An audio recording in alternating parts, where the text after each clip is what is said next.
सगळं बडबड करायला लागलात ना, त्याच्यापेक्षा एका देवाचं असताना चिंतन करा. प्रभू बघा, एवढे बघा आम्ही सतर्क, एवढ्या भक्तीमध्ये असताना आम्ही लिहिण आहोत. हेच आमची असणारी भक्ती आहे, ठीक आहे.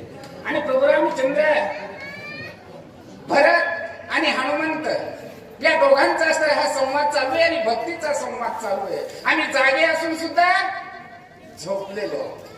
काय चाललंय याच्यामध्ये असणारा विषय नाहीये. रावणाने सुद्धा लक्ष्मणाला शक्ती मारली, तिथं सुद्धा हाच विषय आलेला आहे. कारण लक्ष जर त्याच्यामध्ये नाही, किती रामायण ऐका, आचार विचार आणि व्यवहार जर नाही सुधारला, काही असणारा त्याचा उपयोग नाही. बघा, सगळं जीवनावर आधारित आहे. पुन्हा पुन्हा असणारं रामायण ऐकायचंय. प्रत्येक वर्षी असणारी लक्ष्मण शक्ती होतीये. कशासाठी?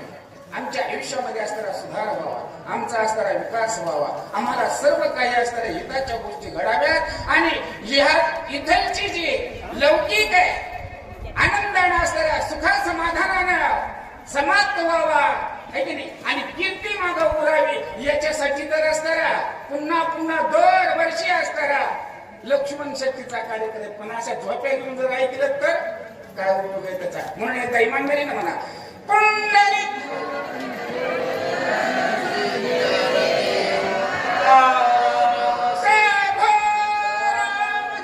चंद्र भगवान की जय, पवनसुत हनुमान जय. या महाराज. बोलत हो का बघता श्री राम भजनी रत, भगवत बुद्धीने पूजा करिता तोची संत सर्वज्ञ. भरत हनुमंताला असणारे पाहतात, कारण या ठिकाणी दोन्ही भक्तांच्या असणाऱ्या भेटी झालेल्या आहेत. भक्त कोण श्रेष्ठ असणारा, कसा ओळखायचा, कसा जाणायचा? ज्यावेळेस असणारा हनुमंत भरताला भेटला, त्यावेळेस असणारा त्या ठिकाणचे दगड, संताची संगती मनोमार्ग गती, संगती कुणाची? चांगल्याची संगती. भरताचा परिसर असणारा ज्या ठिकाणी होता, झाडाचे पान, दगड धोंडे सुद्धा श्रीराम जय जय राम म्हणत होते. पण आम्ही माणसं असून सुद्धा पुंडलिका सुद्धा आम्ही म्हणत नाही. तो किती असणार आहे.